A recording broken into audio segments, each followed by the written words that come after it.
Recording in core progress. PIs for the AOE project on the quantitative history of China. So, which is why he's here with us for the last 2 weeks. Okay, so without spending too much more time, let me give the floor to Professor Ma. So let's welcome. Thank you very much. Thanks to Ziwu or Professor Chen for the very kind and generous introduction.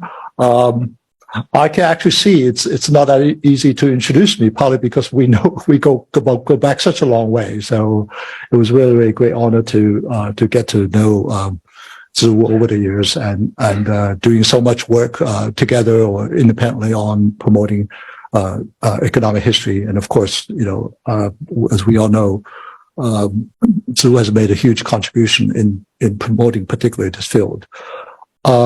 So I really, first of all, use this opportunity very quickly to thank the Hong Kong University Institute and Ziwu for inviting me to visit here for 2 weeks, and especially to Bess for making the arrangement really very, very nice and comfortable, allow me to focus on getting this research done. And it's great after so many years of whatever isolation in places to be able to finally get together and to see many of their colleagues here, and particularly the visitors that I've got to know elsewhere now finally was able to meet each other in here. And thanks to many of you who come from outside to this building, which is very special. I think I actually do put down May Hall, Hong Kong University, and it's one of the oldest building, right? Least accessible, which makes it a lot nicer for concentrating doing my research and so on. Okay. I want to say that this has been really good opportunity to give me a chance to push this research, which has been going on maybe even forever to a certain degree. And, this is, first I started co-authoring with Zhao Ruben, who's been very patient. And I don't know, he's probably online, from the US and so on. And now we have, Wei Wen, who's joining us, who's here, coming from University of Macau. So we are really able to use the time we have, not coming up with a paper, but coming up with much more comprehensive slides, in many ways. We are very eager for feedback, and I was just talking to Billy, I'm a little bit worried that this story, he was always very nice to say, this is very exciting. I hope it's more exciting than confusing. So I'm looking for ways to sort out some of the confusions. We have a lot of stories. This is multiple paper. I think, the other day, James suggested, I should probably write a small book, or we should write a small book on this topic. And, again, this is a great audience and I'm given the full length of time to talk about it. And ideology, which is something we try to pick up and we still try to grapple with. And, there are several different kind of stories about it. And this is highly central to, history, economic history, particularly, Chinese economic history. Let me just, start out with, a photograph that everybody would know in this context. We all know, the whole entire central committee went to visit the museum and look at the entire Chinese history. So what I want to show this is a way of saying that in economic history, we are very interested in this. We have quite a few scholars here who have made a contribution, some of Ziwu's work and Jim's work on the historical persistence, right? The things that happened hundreds of years ago, even thousands of years ago, had a persistent today. What we want to emphasize, that's relevant, but it's even more than that, because certainly for China, history is ideology. Okay. It's also interpretation. If you look at this history, the way we interpret history is also shaping the actions for present and future. So this is, and also the way we interpret history, is not necessarily the same as the reality of history, right? So if there is a reality of history. So this is what we really try to get at, why, this is particularly important when we compare China and Japan. Because we need to find a very good, I wouldn't say a natural experiment, but there's something that comes to close. I mean, the natural experiment was only 2 samples, right? So that's why it's very much a historical narrative in many ways. One of the things that's really quite striking, as we all know, is the way the history is remembered, right? In the Opium Wars is a national, is a moment of national humiliation, which of course to some degree is true. But it's quite interesting when you visit Japan, the black ship, of course the experience was quite different. The site where the black ship landed was already, completely disappeared, but they actually dug it up, put a memorial. And this is a really important, place in our history, because without that, Japan would be still, deep in its sleep so they think of it as a moment of national awakening. And there's that narrative in China as well, but there is also the narrative of humiliation in Japan as well. I think the slight different emphasis is something very, very important that has huge implications for understanding why China and Japan, I will show you, diverged in mid-19th century, and why also shaping the way we think about China, Japan today. So this is the example that I want to seize on. And I want to tell you why we want to return to Japan. And Zhu mentioned I spent quite some time in Japan at the time when Japan was considered the future world, and now it's a nation in decline. So there's I don't want to call it decline, but people are, why do you compare with Japan now? Which is actually even more meaningful to compare with. Okay, let me start out with this particular graph, which is, it's actually hypothetical. So this is illustrating the China-Japan divergence, roughly assuming they're starting out as 1850, about the same level. And the Chinese GDP statistics were very scattered. This is per capita GDP and so on. The Japanese is much more systematic, although there's always projects revising them, improving them, sometimes maybe not. But anyway, there is this is not the time to get into the debate, but the trajectory is very, very clear. And the 1930s estimates were very, very solid, that Japan has reached a level of income 3 times that of China. It's important to remember, at the time when Japan launched the war, Japan was still a relatively poor country. It's much poorer than most of the European countries. It's certainly much, much poorer than the United States when they launched the Pearl Harbor. So this actually is quite reasonable. So you can think about a case where at the time when Opium War, roughly at the time Western imperialism came, these two countries are similar starting points, at least in terms of living standards. By the way, I want to stop it. Anybody who wants to have any clarifying questions, please feel free to go. Yeah, maybe anyway, otherwise. Okay, so let's start with that, and then we want to go back to that. And as I said, why Japan, right? This is something that I've been also thinking myself, and I did the early Japanese comparison and so on. And I want to say, because there's so much work on long-term history of China. Now, one thing that we all know about China is it's slowly become a unified empire. And the problem was, you can look at historical evolution over time and institutional change, but you don't have a lot of cross-sectional change anymore, because which I'll talk about later, the Junxianzi decentralized system has imposed a relatively uniform system across the whole empire. And Japan is quite interesting, because we want to compare two places, right? If they are completely different, I'm not really sure how meaningful comparison that is, because you have too many variables that you can't. But you want something that's broadly similar, but you have a couple of key factors that are different. So in that sense, this is why we actually latched onto the example of Japan. And particularly the historical trajectory is very, very interesting, right? They start by copying Japan, being a student of China and turning to become a teacher of China. So this is the process we try to, and this really connects with a lot of the work that's been ongoing on. I will show some of it. There is a very common way of looking at these things when the country developed. I think we are lucky. I think we are able to grow in a reform period. We remember how poor China was and so on. So now, then when China develops, the natural assumption is that it couldn't be that poor. So it was probably very good. So all these what's called revisionist literature trying to say China wasn't that poor, even in the Mao era and all of that.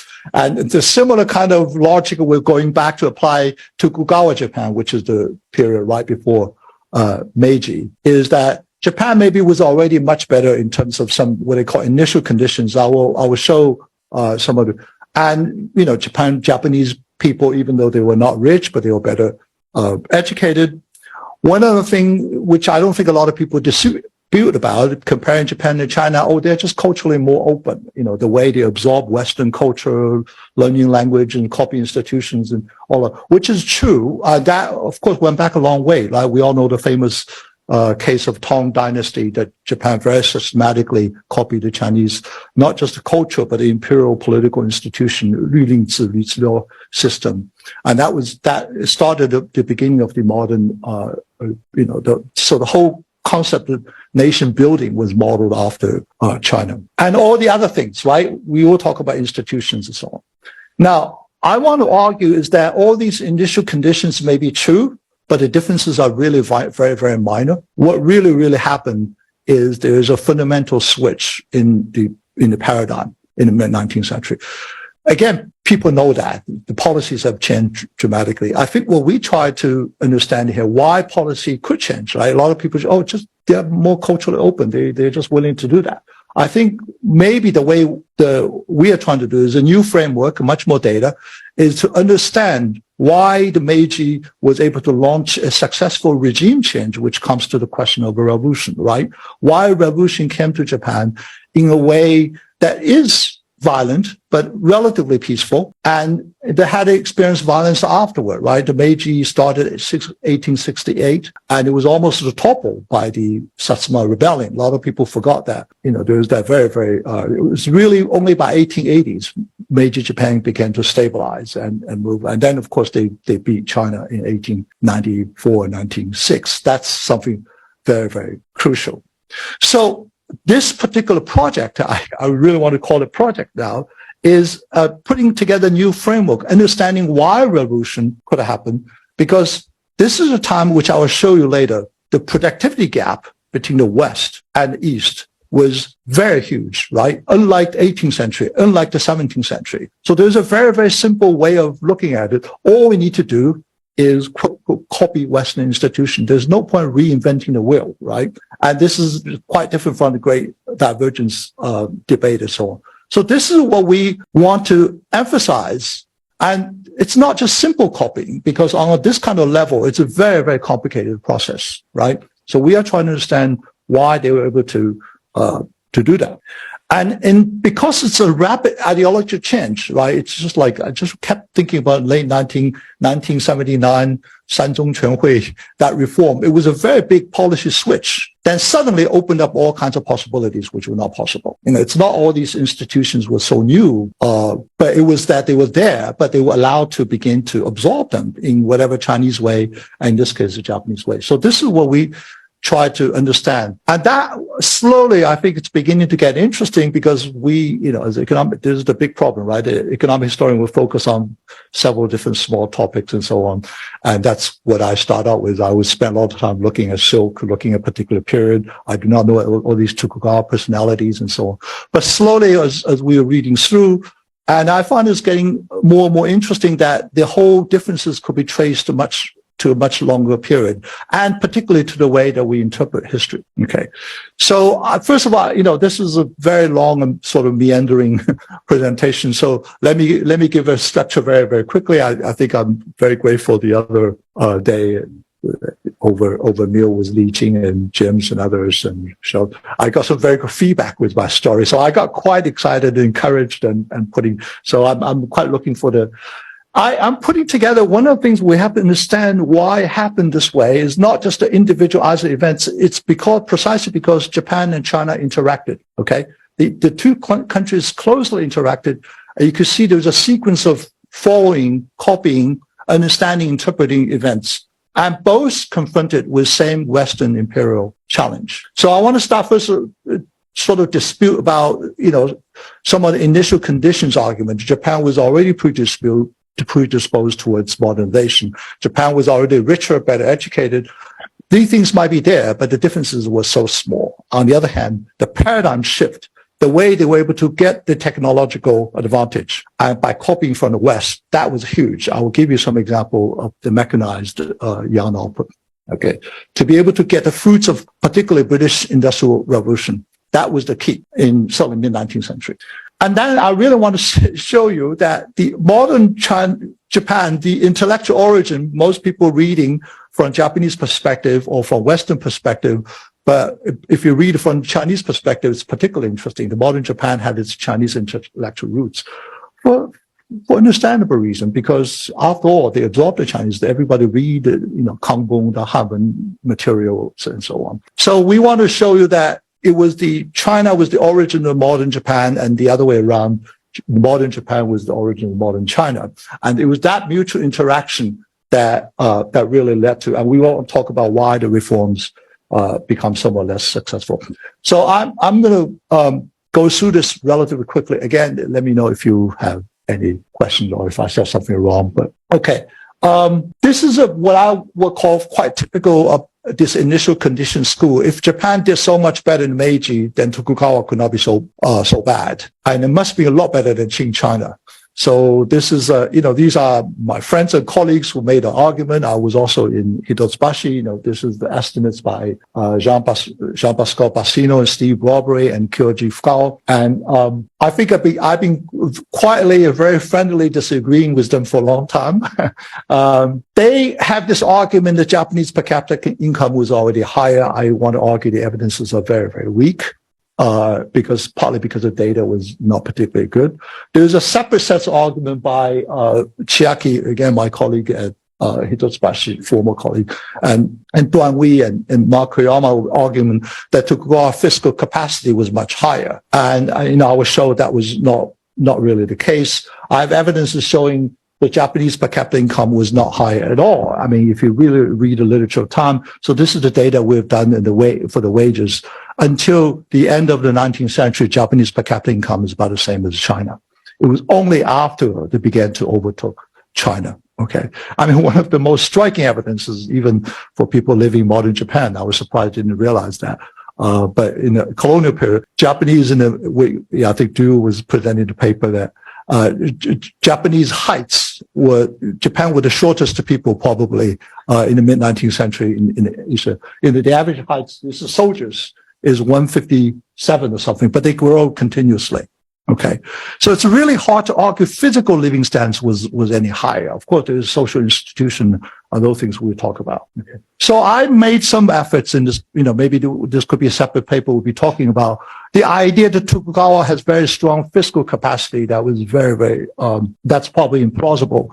And this comes back to the whole state capacity literature, which is very, very tricky. If you really look at data, I will show you that Tokugawa Japan has a very, very different system. We all know early Meiji was completely fiscally strapped. I began to really see the biggest windfall for Japan is the fiscal extraction they got from China after the Sino-Japanese War. They got 200 million silver tael. And that's when they move into the gold standard. And that really helped to some degree solve the fiscal problem.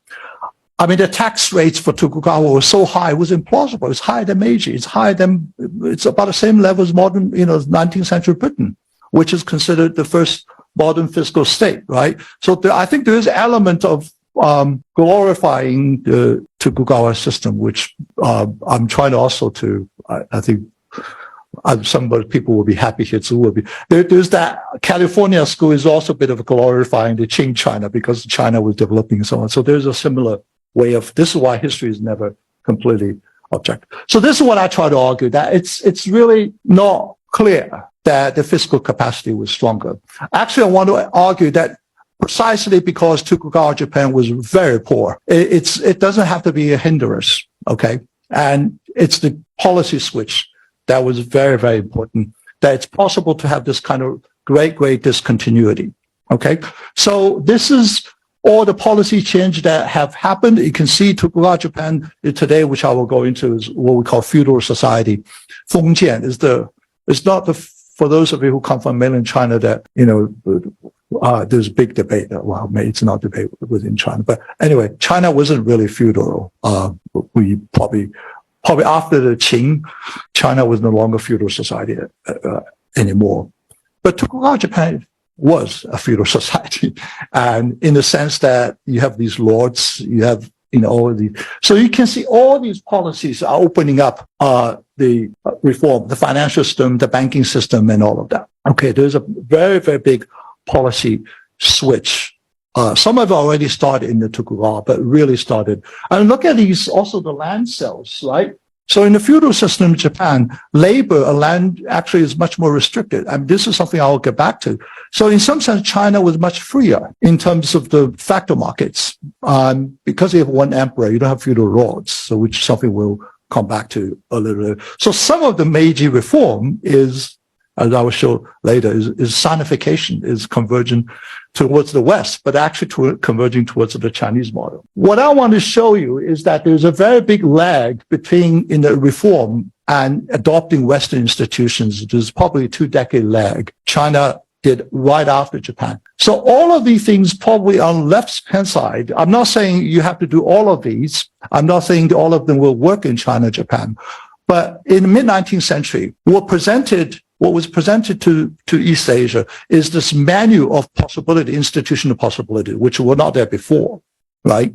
So these things, maybe you all have some, these are only just an example. Universities, even something like double entry bookkeeping and so on. Japan was at a pioneer, on everything.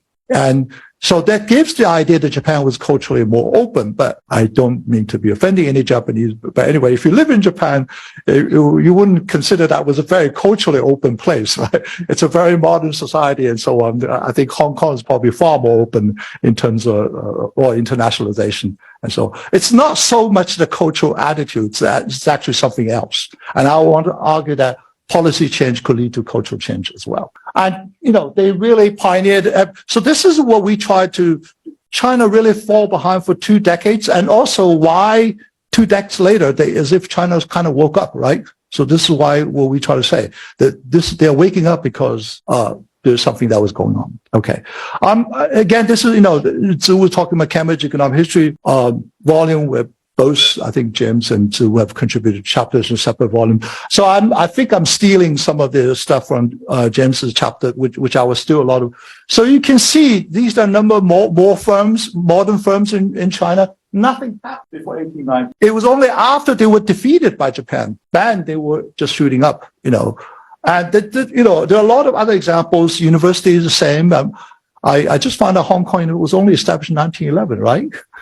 And there was a recent exhibition of Tsinghua University, which was also set up in 1911. And that's around the time the Beijing University, even Yanjing University, which is a Christian missionary university, set up in 1910. So all the university was set up at the time, apart from some, the St. John's University in Shanghai, which no longer existed, was set up much earlier. But those are really Western universities and so on.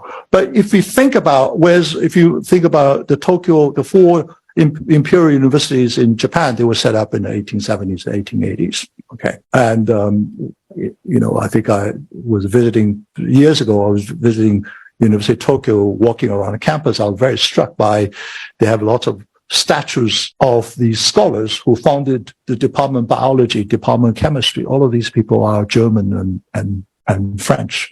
They set up a statue for them. So they paid a lot of money to get these people set up the departments. And then, it's time for you to leave, once the department, someone actually stayed. And so they really very consciously copied that particular, model. Okay. I'm actually laboring that a little bit because this is quite important in the literature. One of the things, again, working with women is looking at a cotton yarn. So one thing I want to, machine spun yarn, the spinning jenny, all kinds of things. These are really the core of the British Industrial Revolution. Any country that successfully modernized based on mechanization will succeed. And there's no particular reason why you cannot adopt them, certainly between Japan and China. But look at Japan adopted way, way earlier. China really only started that. I mean, there was a very well-known story. Li Hongzhang took the machines. They had the machines, but they let them sit there for 10 years, I think 1880s. And so that was a famous, quite well-known in the history. It was only after. But look, once China adopted, that's the critical thing, right? So it's not so much about not being able to produce or entrepreneurship or even capital. Once they start, look at this trajectory. I mean, it's shooting up very, very quickly. China was becoming a very large cotton producers, and many of them, as we probably know, produced the first generation of industrial capitalists, the Rong family, and to some degree Liu Hongzheng and all those people, right? And of course, Japanese massively invested in in China as well. And bear in mind, I mean, this is a little bit later, the productivity difference is 40 times. So from neoclassical perspective, why in the world you do not want to do that, right? And of course, you would destroy your hand spinning industry and all of the things. And there's vested interest, there's all those capital requirements. Those things were there. But anyway, so I think I want to really make a point. Anybody who got a hold of this technology is going to win. And that's what China didn't do. So it's not a question about, I think when I was talking to Chiaki, it's not a question about whether or not China was able or not able to do. They just didn't do it, right? Until here. So we want to ask the question why they didn't do it and why Japan did it. And by the way, Japan was very much an anomaly. Most countries outside Western Europe did not do it, right? So this is, dudes here, I need to learn a lot more about Korea. Korea was even more dead set against the whole system, which is a semi-independent sort of a tributary state. Okay. So I'm not going to go into the silk industry as another example. Again, you see the Chinese catch up later on. Okay. So that's I really want to make a case for the policy change. Okay. Because this is something, I think the reason we don't do it very well because we actually didn't very carefully look at the importance of ideology. We got stuck either with culture or institutions. And when we have a missing link of ideology, that becomes quite important. How does a country switch to ideology opening? Okay. So let me sort of get to the first part of it, which is the Chinese origin of modern Japan. So why did, there is a beginning when I mentioned the institution of variation, right? I think I was talking earlier. One of the great things about some of the great historians, particularly I'm going to draw on the work of Ge Zhaoguang from Fudan University, and even Qin Hui, they were beginning to pay a lot of attention to the case of Japan. I mean, for all kinds of reasons, which I will show you later on. But one of the things is that there's a particular institutional variation of Japan that made a very big difference, which I'm going to argue here. So it's not even the culture itself, the culture that actually they read the same Chinese poetry. Of course, they had their own traditional culture had connections with Chinese scholars as well. I may be making a very, very strong argument. So let me highlight this very, very quickly. In the case of China, we all know the Confucianism. We not all know the legalist scholar Fa Jia and so on. But I think that the story is quite clear. The Qing unified China. There's reversals and so on. But eventually, it's the Fa Jia school that really dominated. The crucial institutions, the Junxianzi, right, is the elimination of aristocracy. So there's a back and forth of that. But this is something very important with civil service examination and the bureaucracy. Now, and in China, they will say, the Confucius is on the outside, is a cloak of legitimacy, but the real policy is legalist. The legalist is about punishment, is about control, right? And all these things. To make my argument very, very simple is Japan adopted the Chinese imperial system, ended up not adopting some of the crucial institutions or not being able to, which turned out to be a blessing. The crucial system is the civil service examination, the Kojikasu. In that case, they never had a nationwide bureaucracy. Right? So what Japan did was something quite peculiar. And of course, they consider that's relatively backward. They're not able to adopt the advanced Chinese institution. Is they adopted the original the feudalism, which is prevailed at the time of Confucius. Remember, Confucius' ideology was in the Eastern Zhou period, Dongzhou. And that was the time where you have very strong kings and you have a nominal emperor, okay? And you do not have a nationwide bureaucracy. So in that sense, you could say that Japan was truly a Confucius society. That was the argument we try to make, is by Tokugawa Japan, they never got evolution towards the Chinese. You probably heard of the Tang-Song transition. So Japan missed all the Tang-Song transition. The thing about Tang-Song transition is the rise of emperor, right? So we have a lot of works, I think Zhu and Ling Zhan showing that the emperor become much more stable and bureaucrats were more likely to be purged after the Song transition. The Song emperor was becoming stronger, which I will show you later. One of the things the Song centralized is they got rid of the fan zhen, and Japan had exactly the fan system, right? Because fan was these independent fiscal military units that would pose threat to the emperor. Okay. So that was the crux of the argument that we will have Why did China got rid of the Fengjianzi? That was very, very clear, because the feudal system was inherently unstable politically. The emperor was constantly at risk. In the feudal system, there are a couple of things which I'll summarize, particularly Zhongwan's point, is that there's a very strong aristocratic power, okay? And the emperor power was relatively weak. Everything else was same, okay? This is not Western feudalism, which I will, and it was particularly good at crushing rebellion, which you will see when I take to the mid-19th century, why Tokugawa Japan was politically so unstable that it gave rise to Meiji reform much more easily than in the case of China. Okay, so this is the story we want to sort of argue, is that this very peculiar case of Japan stuck in the old mode of feudalism ended up helping them, which we want to argue. I think this is something I want to argue. Well, I think the three things that were summarized by Zhongwan is a recent three-part paper, and what he called the structural differences between China and Japan. Okay. And I think it was very good to, Zhongwan is an intellectual historian on China. So, and he spent a year of isolation in COVID in Japan, so which allowed him to absorb all the Japanese literature. And his paper is very well cited with Japanese sources and so on.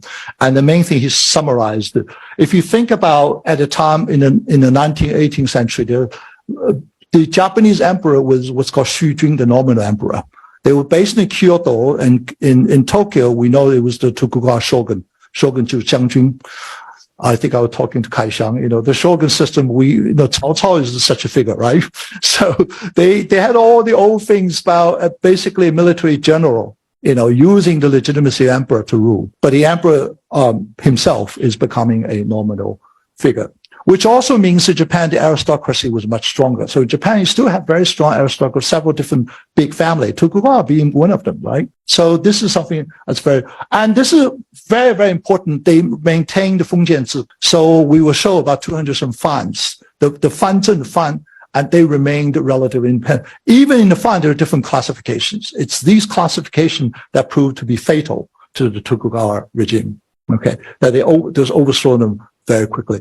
I mean, the last point, I don't think I want to, he was also, religion was much stronger in Japan, but it was mostly Buddhism, but I'm not really, but this is, I want to emphasize is all of these elements make Japan sound a little bit more like the West, which Japanese scholars in 19th century, when they went to Germany, said, oh my God, Japan is much more like the West than China. Which is true. But remember, it is Chinese feudalism. It's not Western feudalism. And there's something crucial that was missing that was very important for the rise of capitalism is free cities, the idea of corporations, representative government that was never really there. So to go and say Japan will evolve towards capitalism by itself, I think that would be very, very tricky. What I want to argue is actually building on that. It could not evolve on itself, but it created conditions that will lead to regime change if that regime change is accompanied by ideological change. And that's precisely what happened. And China was much more difficult. Okay. So I will show you, so this is a map, which I will come back again. This is the Chinese map, which, 18 provinces is direct administration, the county level. Okay. They were sent directly by the imperial system, right? You have the entire all these people are directly appointing the county magistrates and so on.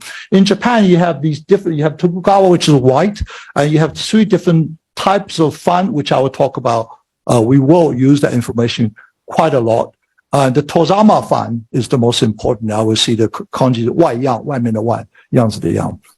Those are the larger funds, mostly in the southwest. So you can see the Japanese way control is very similar to Zhou system, which was not sustained. I think in Japan sustained because they never had nomadic threat. They never had such, it was very isolated.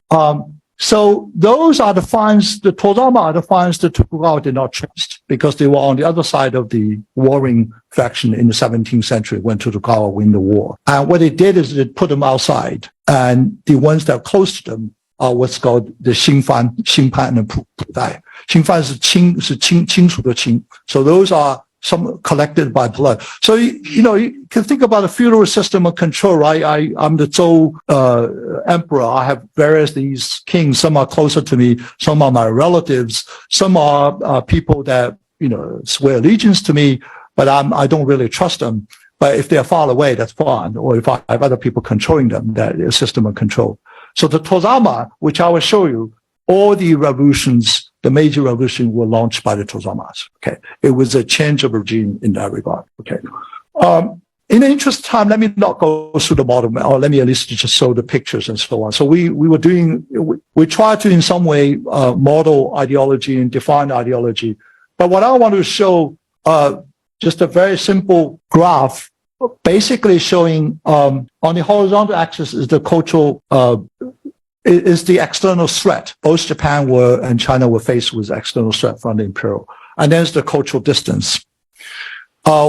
Places with closer cultural distance tended to adopt the ideology. For example, Americans, even winning independence, they adopted British Industrial Revolution very naturally. There's no particular barrier to that kind of public language and all these things. Even, notorious Ireland began to industrialize, right? They share the same common language, even though religiously they're quite different. So a lot of people don't realize such anomaly for Japan, which is farthest away in culture, in linguistic, in all of that. It was very isolated. That became the first country non-Western to industrialize. And that's no small, feat. I mean, how would anyone even think it's possible, right?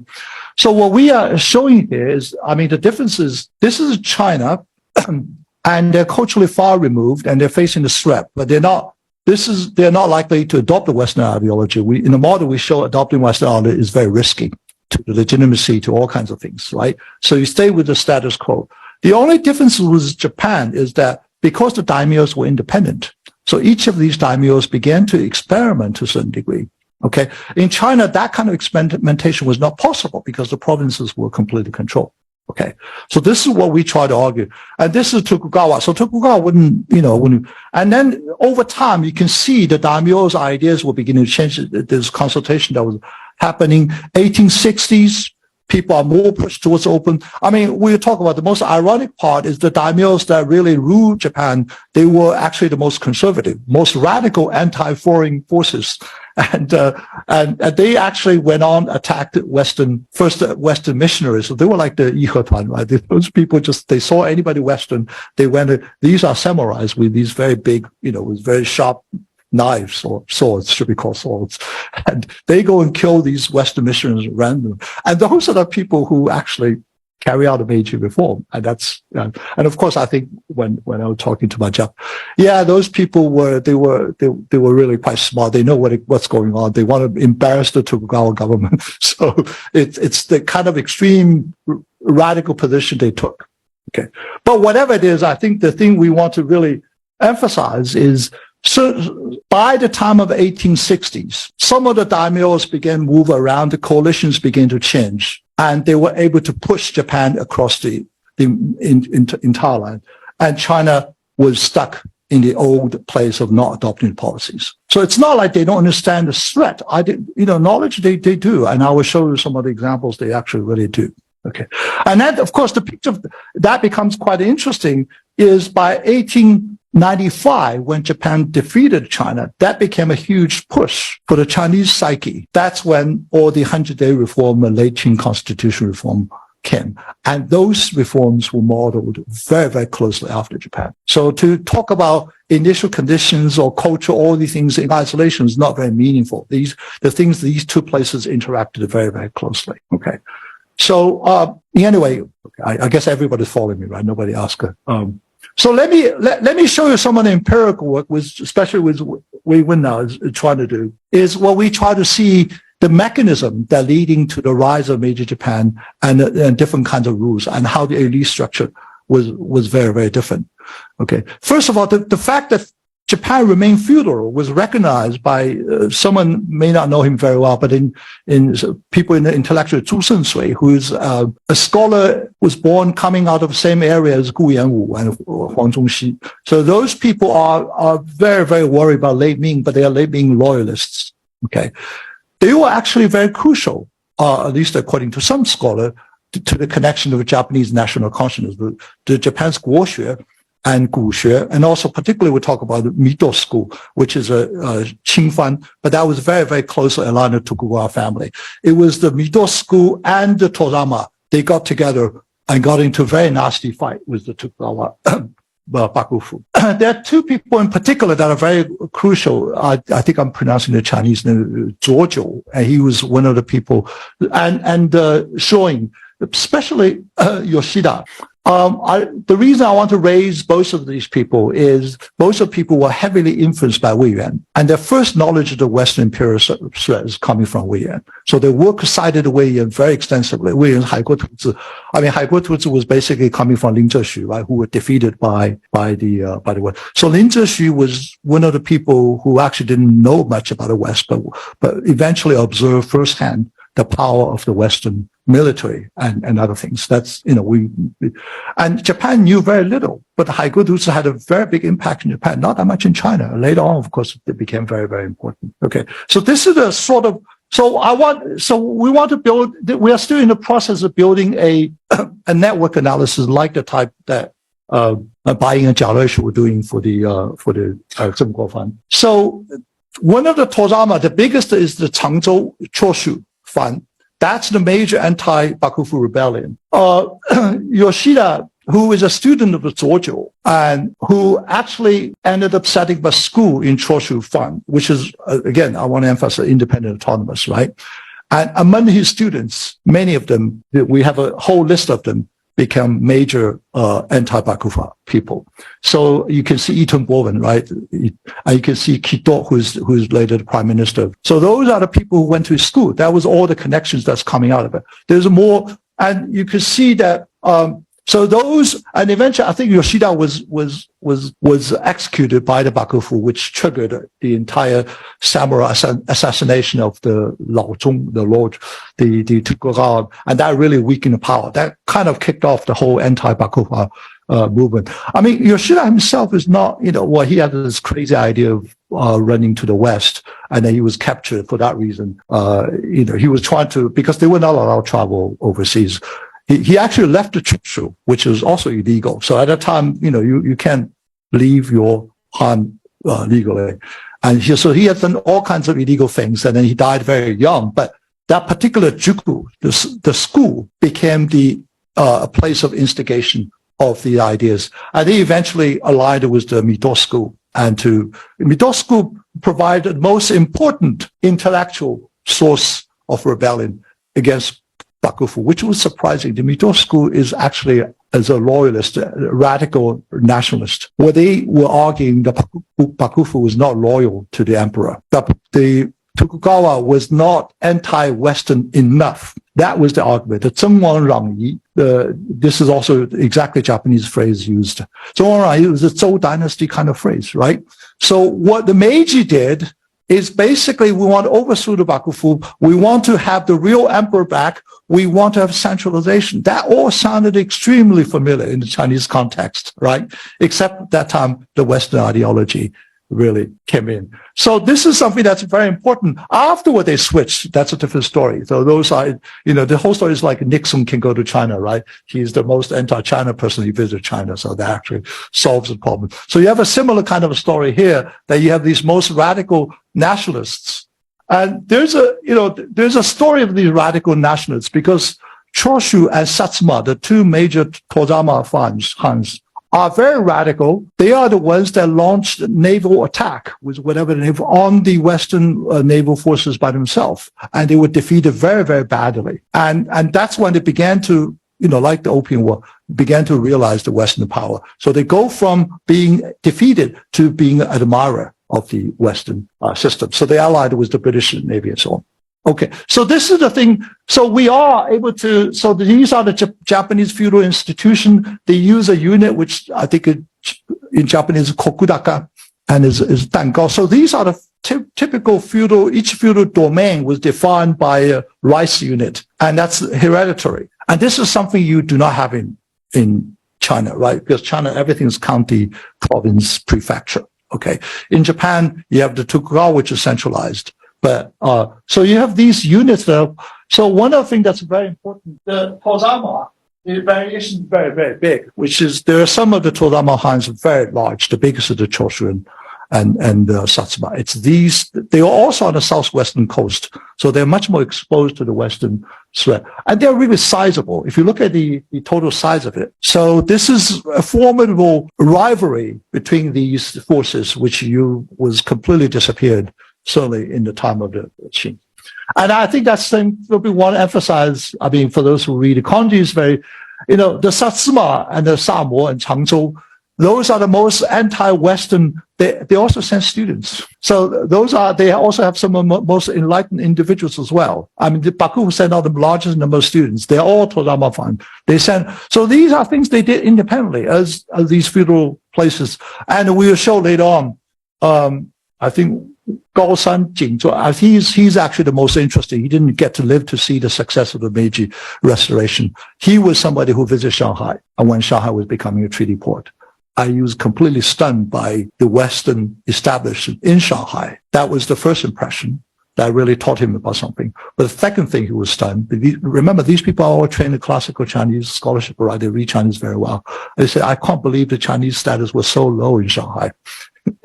So Japan needs to do everything to get out of this whole imperialism threat. And he became a major rebellion. He organized the troops and all of that to go against the, and it was even funny. He actually went against the Choshu. So he launched the internal coup d'etat within the Choshu Han, and the Choshu Han became very radical against the Tokugawa. So you have very good cases of these low-level, and these people are low-level samurais. They are not, they're not even upper-class people and so on. And he, unfortunately, he died very young, so he never got to see I think the Weixing Sanji, there are three prominent people. So these are the overseas students. So this is a map. We go back, and all the ones that were red were anti-Bakufu. The ones that are yellow, that are pro-Bakufu, right? So these are the two factions. You can see the most prominent is the Samo and Changzhou.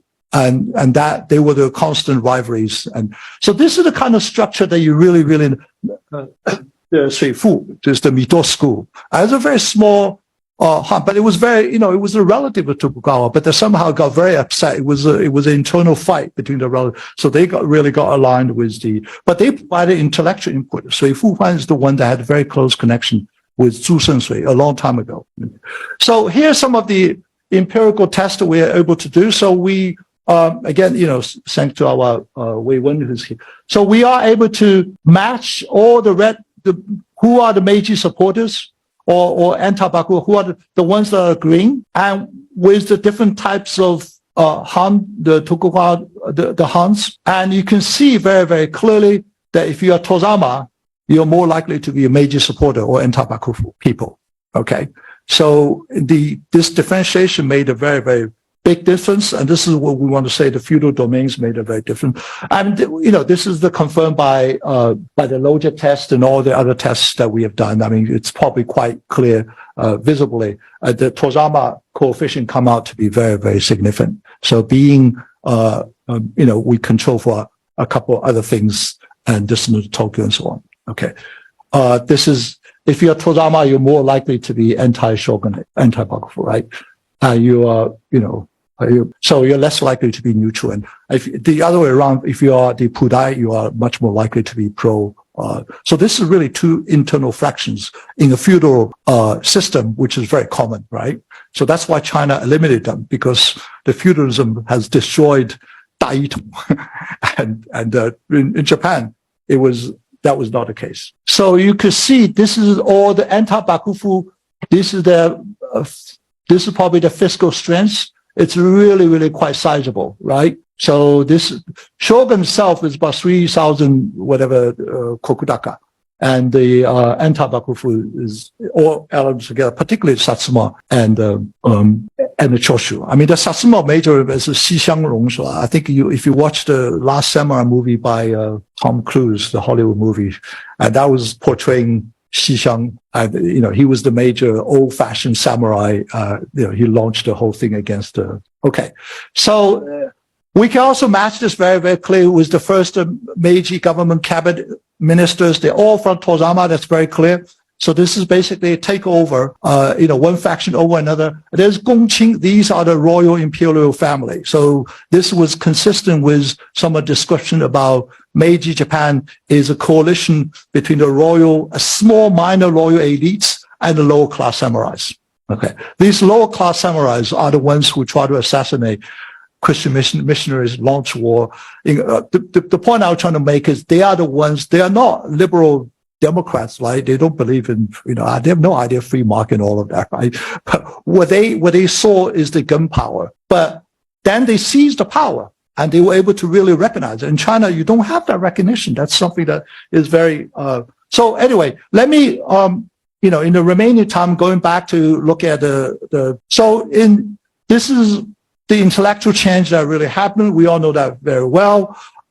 There's a Meiji slogan is they use 均线制, right? Today, when you go to Japan, you hear this gen, 就是线.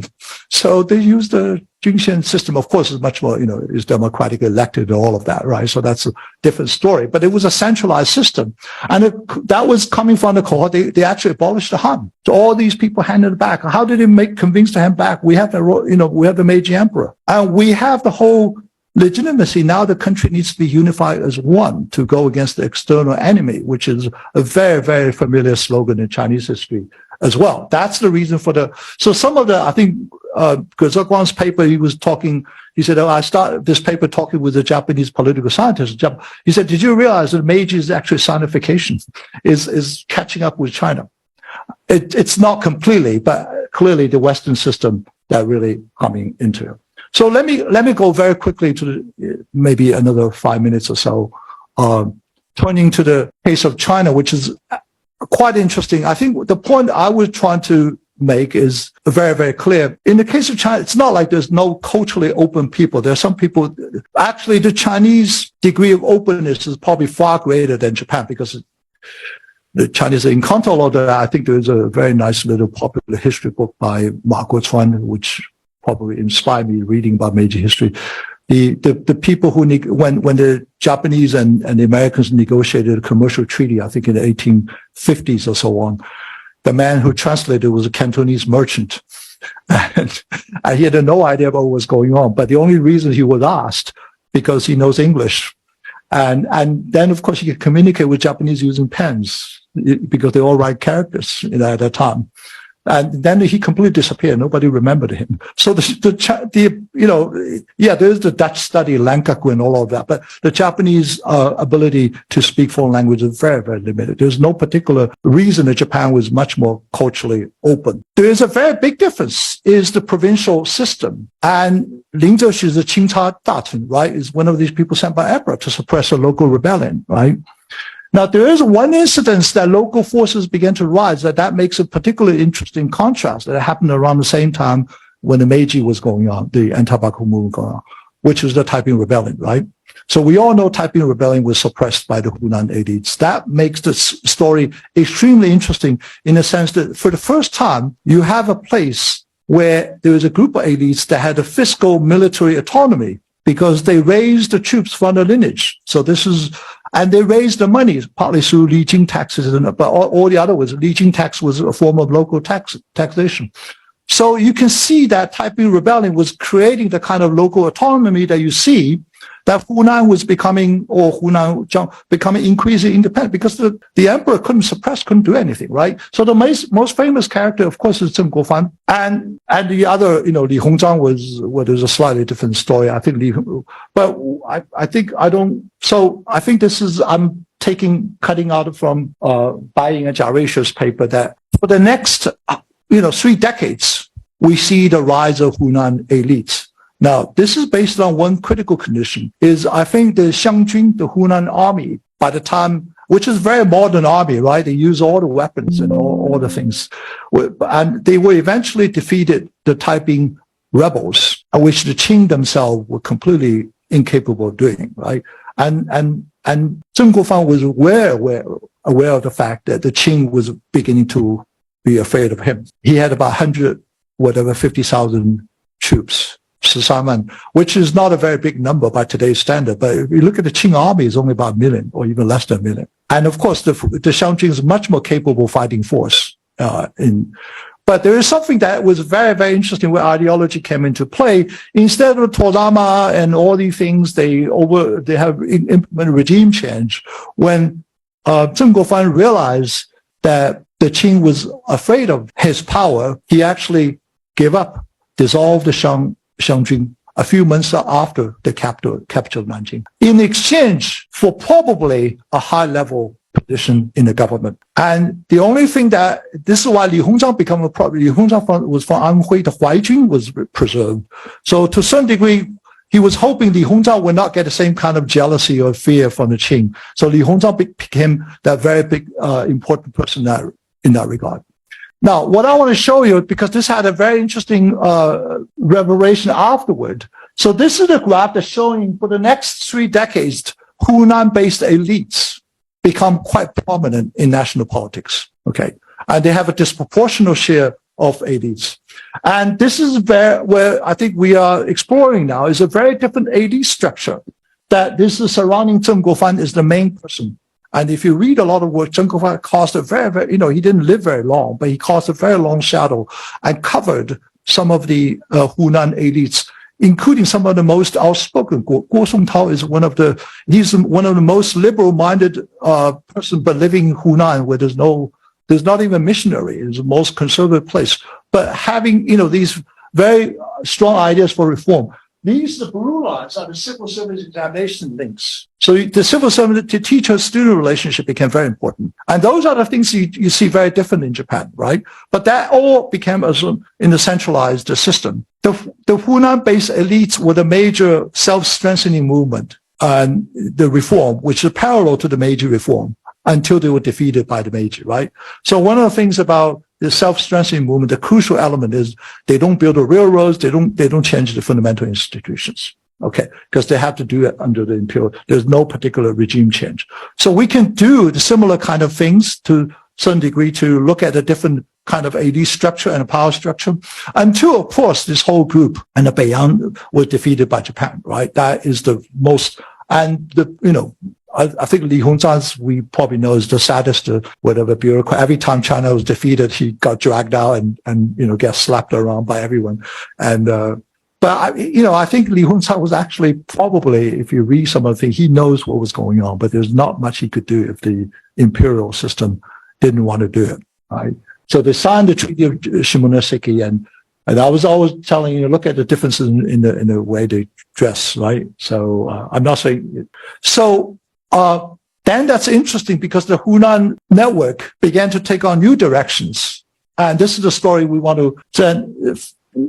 Like the Satsumas, it was the people in Guangdong that had the first exposure of the West, right? So you can see these people, particularly Kang Youwei, Liang Qichao, and Huang Zhenxian, who is from Guangdong, but who is the first ambassador, Qing ambassador to Tokyo. He wrote the Riben Guozi. So that's the first comprehensive study of Meiji Japan. And it's very interesting. They all went to Hunan because I think Hunan was the political center to some degree because the Hunan-based elite, Chen Baozhen, who's the grandfather of Chen Yingque. And so he's the governor. He began to give space. So remember, I think when I was talking about Japan, Choshu or some places give space for reform, right? Particularly intellectual development. So I think in Hunan, the space was created for these intellectual development. And it was very interesting. All the Guangdong-based intellectuals, they moved into Hunan and launched all these places. This story we know very well. This is Tan Sitong, right? This is he is from Hunan, but it's the intellectual input is a lot of it coming from, and we all know what happened afterward. So one of the things I want to say, I didn't get to translate into English here. Liang Qichao himself, when they did 100 reforms, they very, very carefully look at the Meiji success, right? They particularly mentioned the Satsuma and Choshu. And they actually made claim that Hunan should be independent, right? We all know the whole story, Hunan, even if you read Mao Zedong in 1920s, so Hunan should be independent. So the whole idea is that only with that kind of autonomy, you have a space for change. So Hunan should be the Satsuma of that. There are all kinds of contradictions that come out of it. So I think the rest of the story is very, very clear. So there's constitutional reform that was going on, and we all know the 100-day reform was suppressed, but the constitutional reform really started. Okay, and this is sort of getting to the final line that I'm going to talk about, is internal reform was becoming harder precisely because the centralized the bureaucratic structure. So what happened is these reforms eventually converged in Japan. That's, even Sun Zhongshan himself went to Japan. This is again the work coming out of James's chapter for the Cambridge volume. So these are the different organizations. The people studying, the students studying overseas Japan are much more likely to join these organizations of rebellion. Now, Tokyo, we all know the story of Lu Xun, those people get their enlightenment and so on. But a lot of people, didn't realize Sun Zhongshan spent a long time in Tokyo. That's where he met Song Qingling and whatever. He was in and out of Tokyo, Yokohama for a long time. But very crucially, I think this is the book by, I think it's called Provincial Patriots. This is the time he was introduced to Huang Xin, and Huang Xin was a Hunan, was a Hunan. And so it's the first time to that degree the overseas rebellion forces joined with the internal rebellion forces. Okay, that's why the Xinhai Revolution is leading to decentralization and all these things. So I think I'm sort of getting to the end of it. So this is the story. We are still looking for a conclusion. Is that conclusion? We're certainly looking to do a lot more work. Is the idea that the whole process of regime change is very important. I think we had a long conversation afterward. I think the problem that we judge the Xinhai革命a little bit more harshly is because people think it was a failure. And if you look at the nature of the Xinhai革命, it was actually quite successful in terms of its relatively peaceful transition. It's relatively bloodless.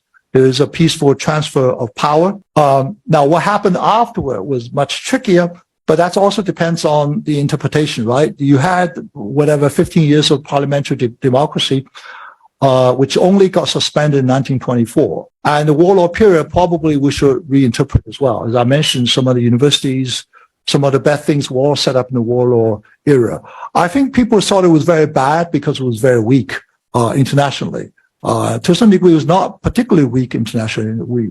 Now people talk about Gu Weijun, the great diplomat, who actually fought for Chinese rights and so on. So I think it may be thinking about it was the thing that happened afterward that make us rethink about. After 1919, I was just commenting a paper by Bai-Ying yesterday, right? You have the rise of communism. Things began to really change in that regard. So anyway, so let me conclude very quickly. So I guess I should probably have a conclusion for. So this is something very important that I want to get something ideologies that's somewhere between institutions and the culture. I think what Japan demonstrated is you never know that the idea that, collective culture didn't work. Yes, some elements of collective culture didn't work, but when you had a proper change, there could be change, could be reform and so on. So this is something that's very, very important as an implication for the rise of the West, the great divergence. And we want to sort of bring a new insights into the whole Western impact, Chinese response or Eastern response. We want to show this much more rigorous element. I mean, there are a lot of things we should be doing. Let me probably just end by saying that one of the very common arguments people make as soon as I start is, Japan was much smaller. So I'm looking forward to looking at the case of Korea, Northern Vietnam, which had a similar kind of ideology, but centralized, but had no response at all. Thank you very much. Thank you all for the attention. All right. So thank you very much. It was not working. Okay. It is working. That's good.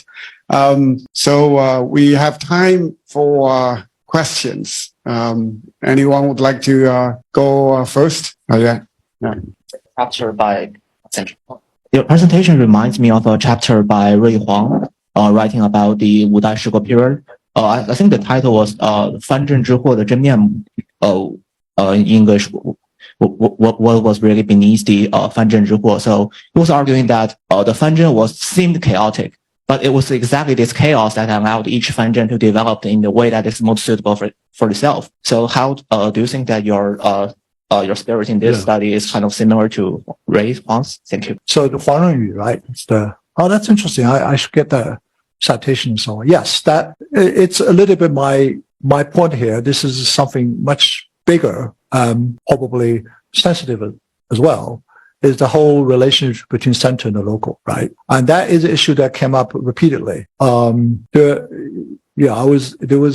example, they were saying in the Sangguo period, Liu Bei actually brought misery to Sichuan province because he wanted to unify China. The local rulers were actually, were quite benevolent. So this is precisely what I'm trying to get at. I think by certainly the Song, after the Song and the Ming and Qing, the fragmentation was no longer considered, and there's no hereditary rulers. Aristocrats were gone.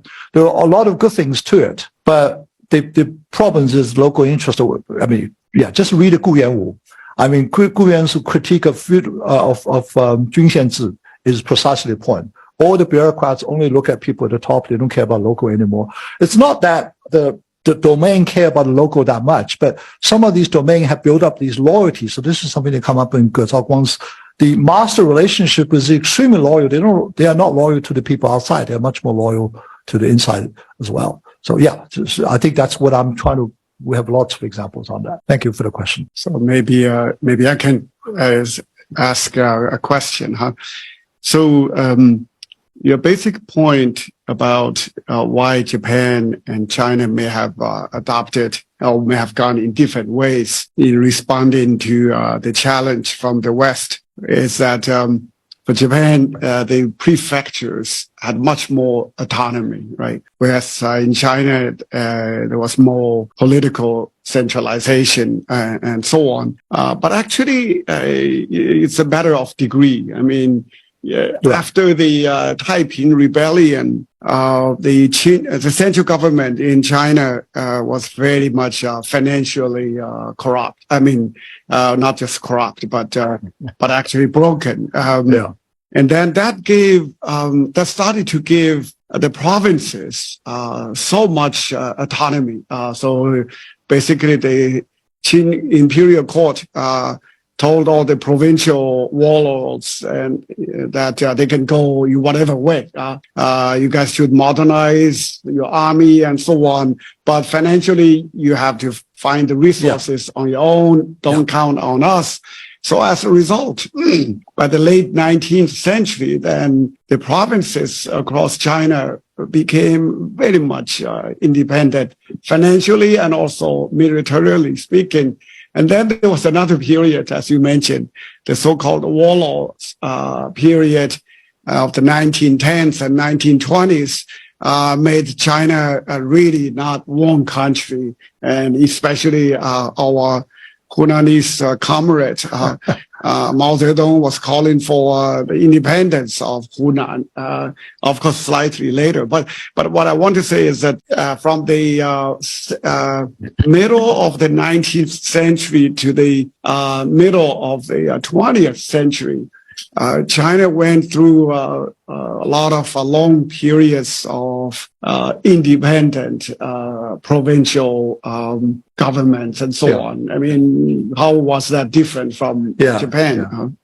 No, I think that was a point. Actually, my former student Peter Spashi, Wang Rui was here. We had a conversation earlier. After the Taiping Rebellion, the governors, Han Chinese governor, there's also the ethnic issue, right?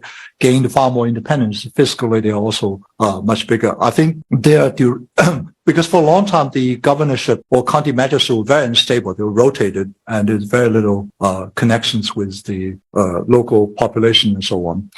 That's why the self-sustaining movement were allowed to take place to some degree. There's local industries that were built.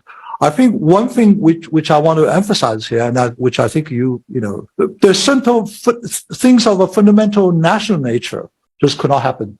For example, the adoption of certain legal system. The company law was only happen after 1904. Railroads, which will require a lot more coordination, which will require a lot more capital, and which is coming from the private sector, could not happen either. And, without for example, Hassan will know, without the modern company law, modern banks would be very hard to set up in that sense. Yes, I agree. I think, but there's a limit to the kind of decentralization. The governors are still rotated. They're still appointed. That's very, very important. One thing that's very important was these Hans. Those positions, the Han lords in Japan, they are hereditary. They passed on from the families. They have their own military. Certainly they have their own revenue source and so on. I agree it's a matter of degree, but I think the matter of degree is quite crucial. And that really came out in the warlord period where the debate was becoming much more fierce, which we, probably get. I guess we can continue debate for a long time, but of course, China was so big at that time. I mean, even with the southeastern corner of China, that would be large enough to have to introduce whatever new systems. I mean, like Jiangsu, Zhejiang, and Shanghai, right? That together they would be more than big enough to accommodate whatever possible experimentation and so on. They experimented, but certain things just not possible. For example, building railroads were dismantled. Mechanized yarn production, that was very, very clear. It only got started afterwards. So, yeah. I mean, just to sort of add to that, I wonder whether you can maybe talk a bit more about this idea of ideology as maybe the ceiling that kind of makes certain things not possible. Because I'm thinking even forward to the warlord period. I mean, even during the high tide of warlordism and then even during the Nanjing decade, now historians look more at the provinces because that's actually where a lot of the state building happens. But all these warlords, they still want to have, in the end, even like Anhui clique, Zhili clique, they all want to go in the end to have a national capital and reunite China again. So it's not, so I don't know whether, even at the extreme in the warlord period, let alone speak about the Qing, the reason why, Zheng Guofan, Li Hongzhang, they don't go to Beijing and take over or they build their own, smaller state is there seems to be maybe ideologically some problem there that, you can't make that last step. And that then, as you say, limits a lot of things that you can't experiment. You can't get rid, for example, of the civil service exams, which I think that's a huge deal. Right. Yeah. Right. So I wonder whether you can talk a bit more about ideology, even beyond the Qing, I suppose. Yeah. No, that debate really went on. I think actually one of the people I got the first ideas of is the work by Yang Xiaokai, who began to look into Chen Junming, who was going against the Sun Zhongshan. So the thing, even with the nationalists, their idea is unified China. They were based in Guangdong. The Beifा was very important, right? It's just like Mingcao Beifā. I mean, the whole idea was modeled after the Ming Dynasty. So Chen eventually got rid of Sun Zhongshan because he said, Guangdong is for the people of Guangdong. Why do we need to go and, sacrifice local interest for the greater national? So I think that ideology was becoming extremely important. I mean, it's also obviously very politically sensitive as well. The only places where was, when you look at, I worked a little bit on the international settlement in Shanghai. That was a place where people have no ideology of Daito, right? This is a place that for local capitalists only, and they are interested in national, capital investments. They want to create an environment that was good, but it was based on local representation system, right? Those people pay the taxes. We have a right to vote. So they took all the things that were there. So, and of course, I think to some degree, we all know it was very successful, certainly for the Westerners, but also for the elite business people as well. I think I completely agree with you. That problem that I'm talking about did not go away. Certainly did not go away at all. Even in the case of Japan, it did not go away. Japan, the royal emperor eventually was turning into something much more, nationalistic and so on. Yeah. No, I agree. I think it's a problem even today. It was only by accident. Hong Kong is a great example. It was only by accident you have an area that cannot, that give up the ambition of unifying the whole state. Well, let's focus on our own people and do their own thing. Okay, let me take a couple of questions from the Zoom attendees. From Jacqueline Velasco.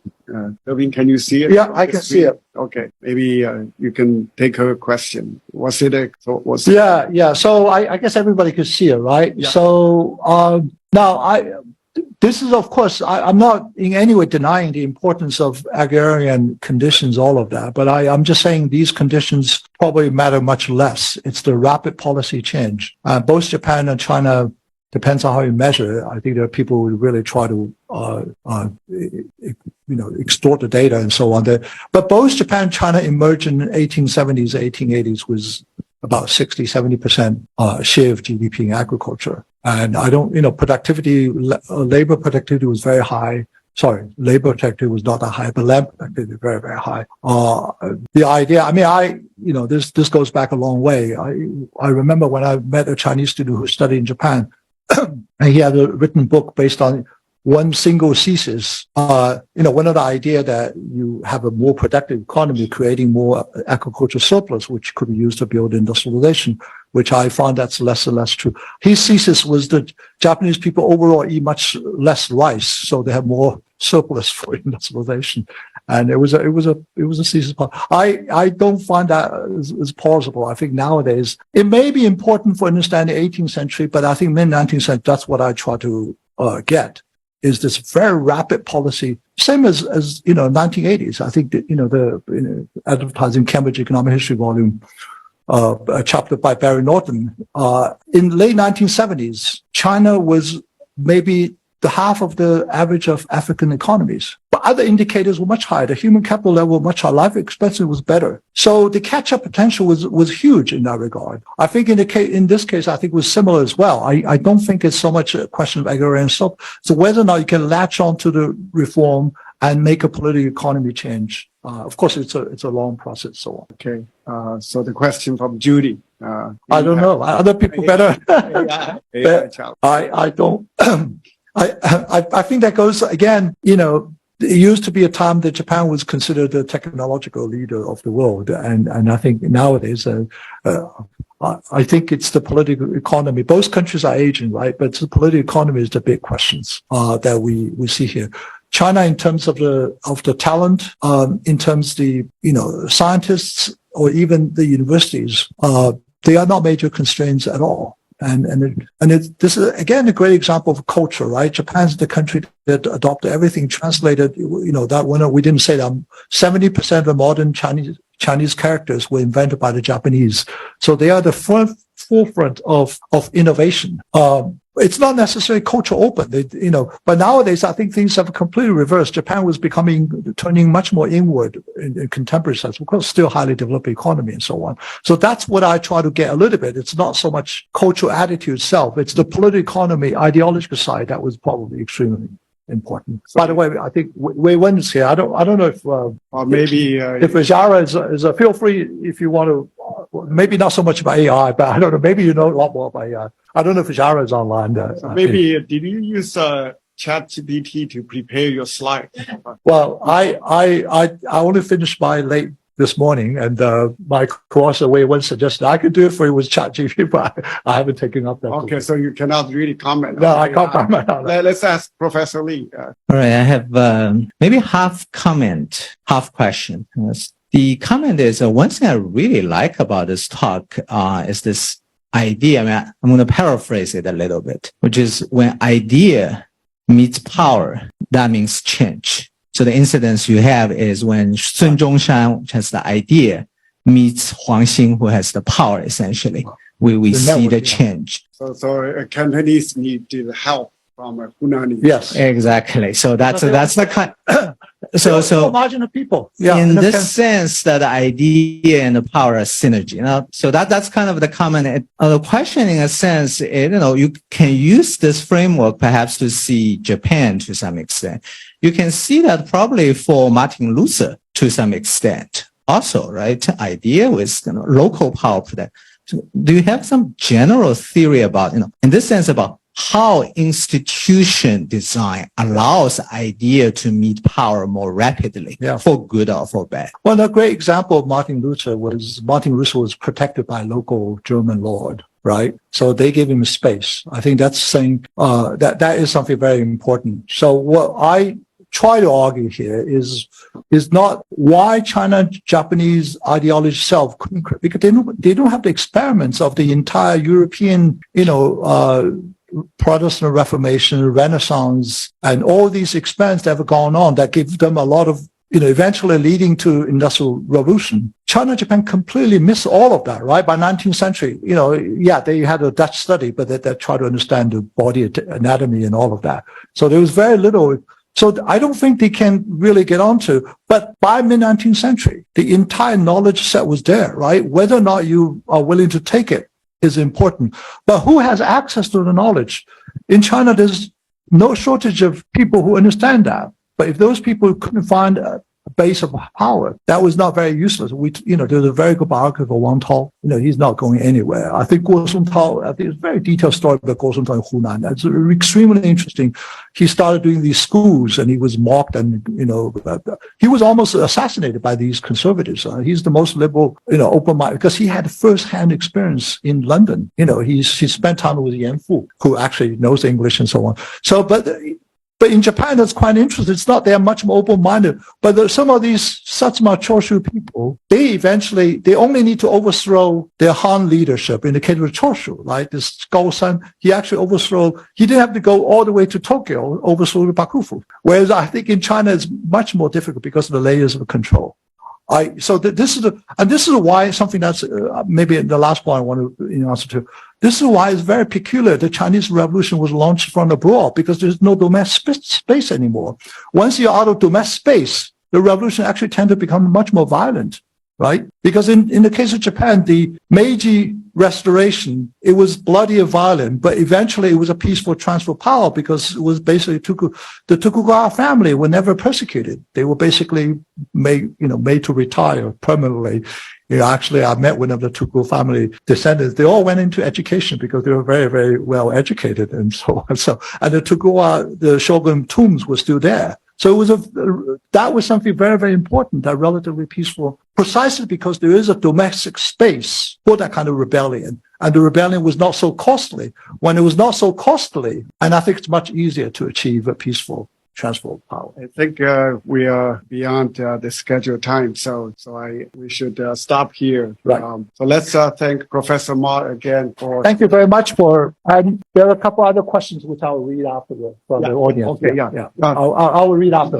We don't have to answer them. So thank you. And also thanks to those of you who have been patient and are still around via Zoom. Okay, so we're going to hold more quantitative history lectures in the future. So stay tuned. I